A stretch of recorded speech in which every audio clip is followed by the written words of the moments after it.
Should I make your pulse rise or stop? So now I'm going to talk to you about matchups. This is mainly just the mids that are a little more meta. I try to stick away from any kind of mids that aren't really picked as often. There are some in here that are going to seem weird, but you know, at this time in the season, you don't know which could be and could not be a potential pick anymore. And it's better to really look at each and every matchup as it is. So I'm going to talk about melee casters first.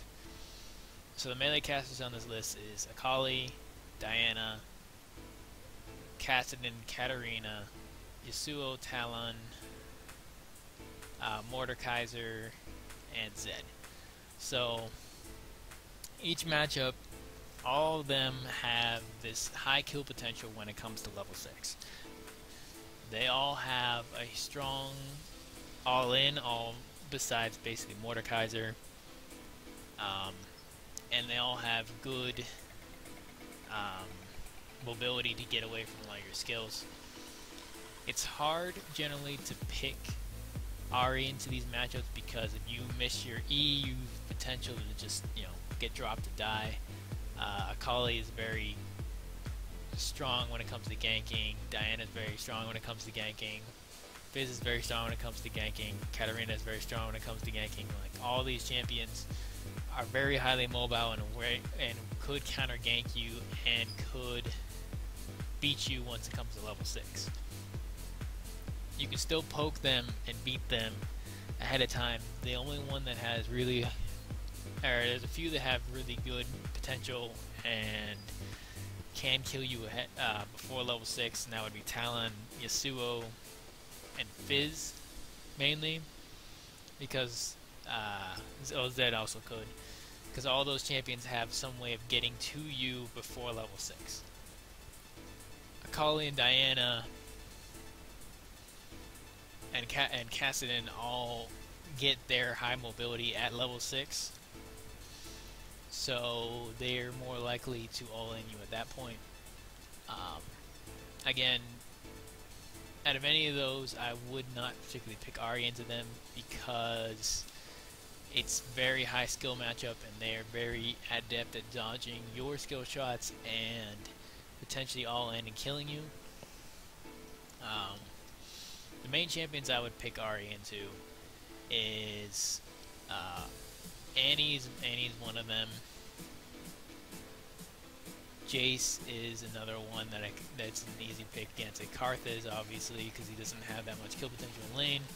Lissandra is hit or miss. Lux is a pretty good one as long as you can dodge her bindings. Malzahar is another one because his kill potential only comes really at level 6. Orianna, because she's not really a high burst, she's more for team fights and you can beat her in lane and easily go around and gank more. Syndra, again, her kill potential comes mainly at level 6 and you can be a lot more mobile than her and gank other lanes if you don't see yourself winning that lane. Xerath is not a bad pick against it because if you dodge his skill shots and you want to be able to have an all-in champion against Xerath to make sure he can't just sit back and poke. Ahri is a very good champion for this, being that she has the CC and she has the high kill potential, and Ziggs, again, the same thing as Xerath. He has really long range poke and really good AoE. However, he's very susceptible for all-ins, which is what Ahri is very good at. You hit one Ahri combo and your team could potentially capitalize on that, or you could just kill him yourself. Champions I would not particularly pick that's very skill matchup for her. Brand and Cassiopeia is the first two. Both of them have long range poke as well as you do. They also have good CC. Brand's ultimate is more bursty, where Cassiopeia's ultimate is more stopping you from basically all-inning. If you go all in on a Cassiopeia, she can easily ult you before you even hit your charm, and then finish you off before you even get done with that, with her ultimate. LeBlanc again is a skill matchup, but I particularly like picking Ahri into her only because her QW combo is very predictable in lane. You could also dodge around and gank well against her, but if she counter ganks you, you're potentially in trouble. If she wins the lane or gets ahead of you, you're potentially in trouble because she has high burst and can easily take you out. Sandra, again, you have a little bit longer range poke than her. Her W is basically ignorable to you early, and her E is not very scary because if she comes at you, you can easily charm her. However, her ultimate makes it really hard for you to really all in because she can either ultimate you and have her team just finish you off, or she can ultimate herself and stop herself from basically getting poked down and CC'd. Rise, another champion I would absolutely not ever pick Ahri into is because he has free CC. His CC with his W is not a skill shot, which means you can't really dodge it, and he can easily pick you out and stop you from basically being as mobile as you possibly can. He also ends up being really tanky by the end of the game and hard to really burst down, which means that you have to worry, you have to hope your team still plays well, and you can either pick out a different target or that you're not his high priority target. Vygar, his stun is avoidable, but it's not really easy, especially when your dash isn't like a flash. If you go through his stun, it'll stun you anyway, and then he could potentially 100-0 you with the Deathfire Grass, his ultimate in a Q. Especially when you're building a lot of AP and you generally don't build a lot of magic resist. So these have been the matchups. Junglers, it's kind of hard to really say. Ones with high CC that can get it on you without any kind of problems, I would generally steer clear of, only because your mobility on Ahri is the main attribute for you. If you can't get in there and 100-0 somebody before your ultimate's gone, then you potentially leave yourself wide open to be killed. Because unlike, say, LeBlanc, you can't just get back out of the team fight. Unlike Lysandra, you can't just ultimate yourself and keep yourself safe. You are all in and you have nothing to get yourself away. You are committed as soon as you use that ultimate. So the first main goal of Ahri I want to teach you is the difference between beating your lane and the difference between roaming. So against an Orianna, I don't have a whole lot of kill potential without my ultimate. I can still all in her and potentially kill her. She has a lot of potential of living, especially since she had heal in this case, and with her shield. So she's not my high priority target to kill at this point. I want to actually try and make plays around the map. So if I look right now, I see that Jarvan tried to gank bottom, all bottom and low. And I want to make my way down there as soon as humanly possible. Try and get some pressure, get some bottom. So you see I roam myself down there. They're all just staying at the turret. They ended up warding this bush to be able to see me, but it didn't matter. I warded the bush so I could get easy eyes on them. I see they're all under turret, but I can't really tower dive. I would potentially die. I don't have my ultimate up at this time, and I don't have flash. So it's if Braum uses his shield, he can block my all-in. He has his ultimate at this point as well, and I could potentially just give them a free kill. I have to wait for my lane to push up to get these kills on these champions. So it ends up that I wait around. They ended up rushing away both the Lee Sin and the Lucian. That's fine. The Braum didn't make it in time, so the Braum is an easy target for us. They pushed up the wave, then we got the waves of the turret, and we ended up diving this bomb, which ended up, getting me a kill and helping out their lane. And again, in this case, Orianna tries to push, tries to make me punish me for it, but honestly, she's not going to do a whole hell of a lot to this turret before I can get myself back to lane, and we've ended up, I ended up helping out bottom enough that he's got a good advantage back on this Lucian. So let's go back and look at this Orianna. So I have a Nancy Log Rod over her. She has a little bit of magic resist. That's fine. My Q does true damage, so I don't care so much about her little bit of magic resist. I can still deal a lot of damage to her, and she can't really compensate that much for it because all she has is an amplifying tone, that Doran's ring. So what I want to do is make sure I poke her down. So if you look right here at this Q, that Q was at perfectly max range. Now when I say perfectly max range, what does that mean? Perfectly max range means that I hit her with the one part of the Q and then immediately hit her with the back part of the Q, such that she couldn't technically dodge the back part of the Q if she got hit by one or the other. So that is a huge amount of burst damage that ends up, hitting on her. Gets her down a good amount of health. I'll wait for this to push out a little bit, and I have my ignite up in 2 seconds, and so I want to all-in her. So here's where she makes the mistake. She leaves herself wide open. She's still a decent amount away from her turret. She wants to farm these creeps in front of me, and she doesn't want the turret to get it. And she thinks that she could just do that in front of me. She ends up walking away from her turret instead of towards the turret, because again, she wants to make sure that this candy creep doesn't die to the turret. And so I punish her for it hard. Hit my E, hit my Q, and go in at her. Again, she just used her Q at me and ended up putting her ball over here. So what I want to do is ultimate towards her, away from her ball. So I end up doing that, putting myself between her and her turret so that I can get myself safe. And then again, I'm watching her ball. She ends up using Command Shockwave. I ultimate away from the turret so as not to get hit by any of the charges. And I know perfectly well that if I just put it just a little bit past, a little bit to the left, it'll still hit her with my ultimate, and that would kill her and finish her off with how little health she has as well as my ignite. So I ended up killing her in that case.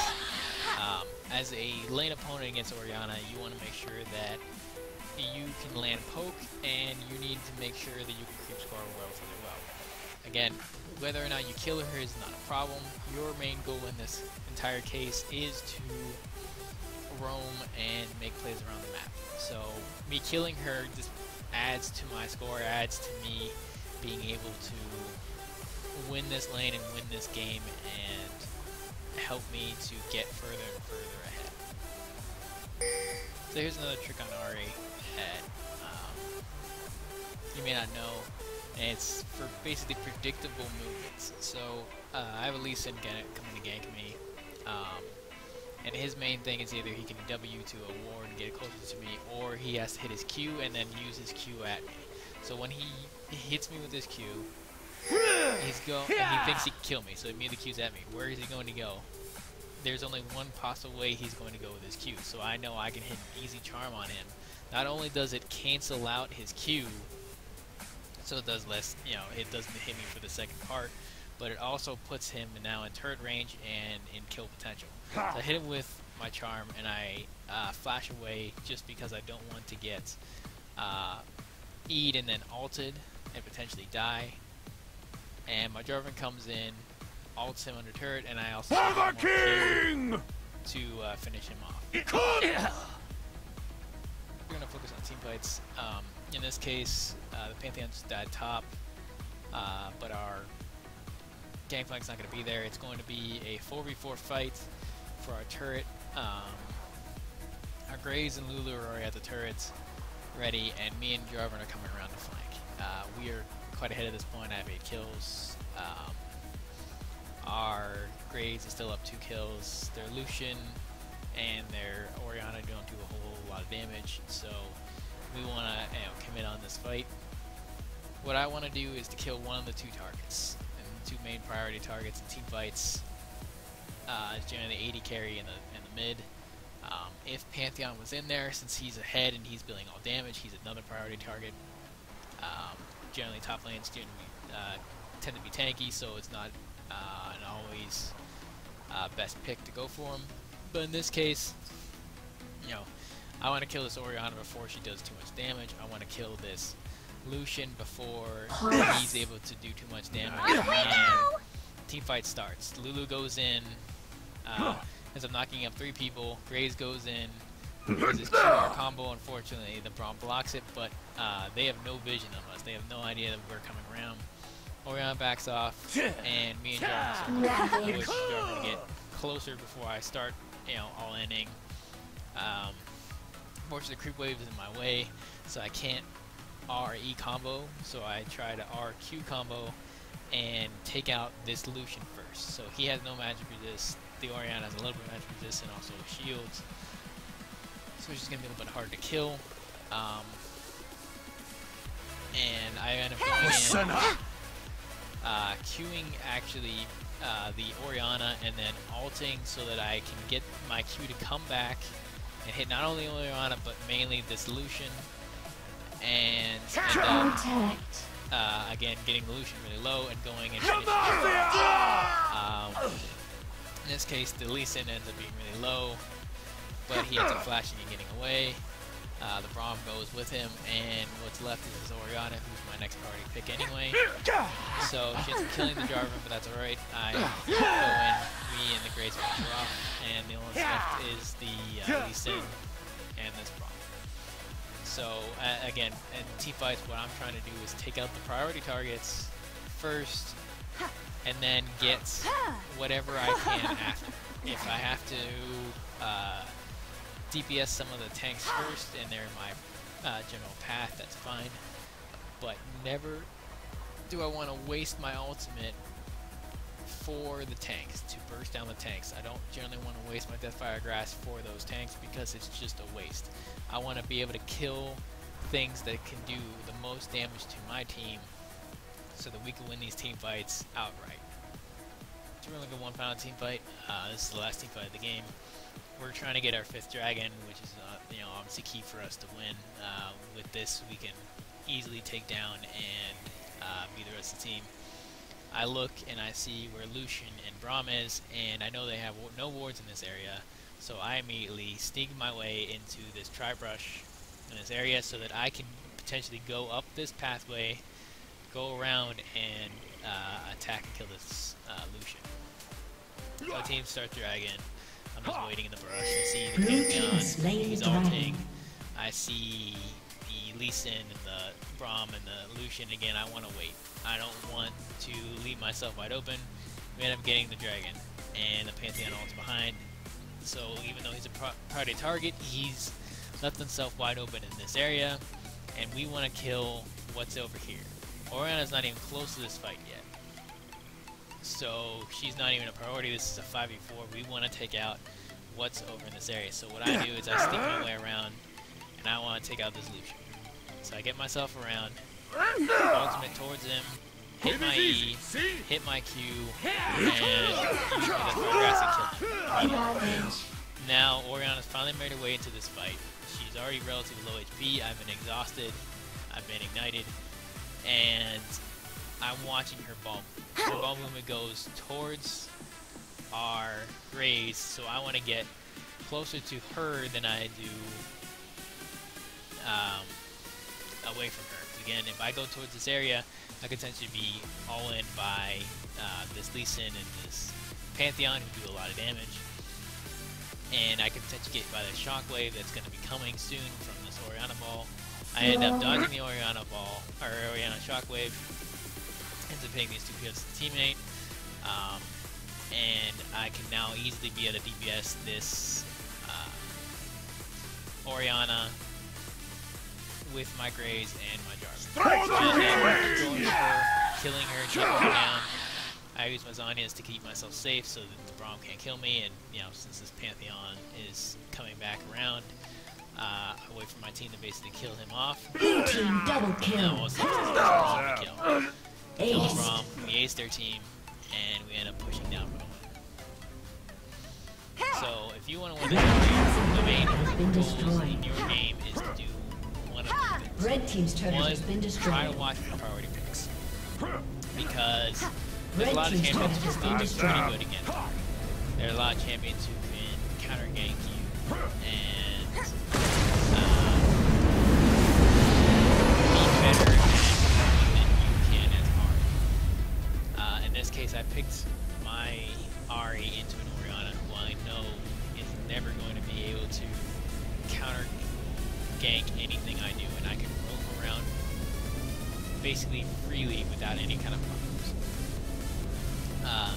Next thing is you need to be able to either, worry about killing and winning your lane, or to roam and make plays around the map.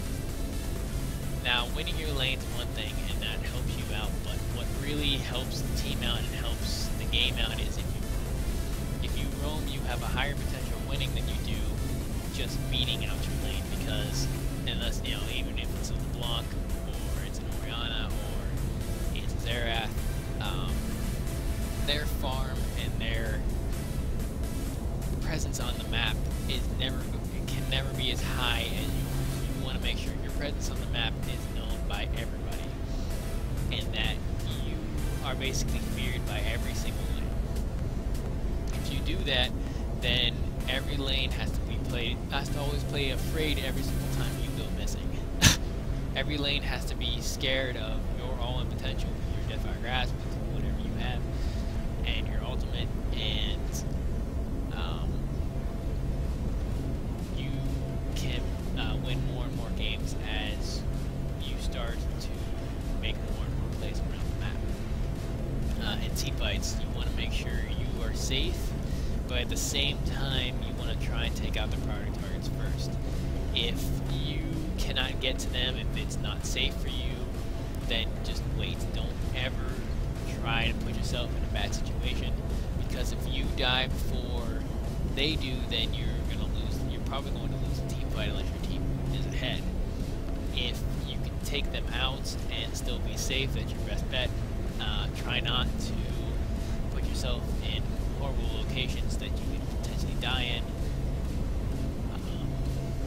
and never waste your ultimate if you can on the tanks on the front line, since you want to save that for your burst potential, your kill potential on those high priority targets.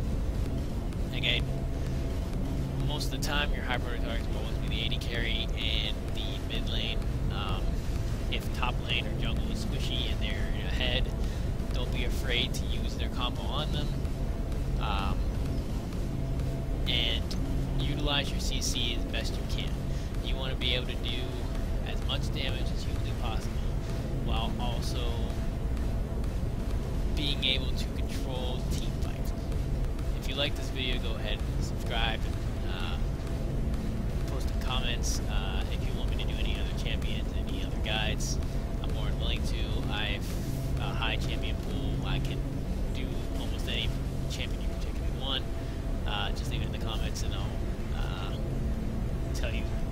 I'll try and do that for you. I'm also probably going to start streaming soon. I'll have my Twitch in the comments. Thank you for watching this video.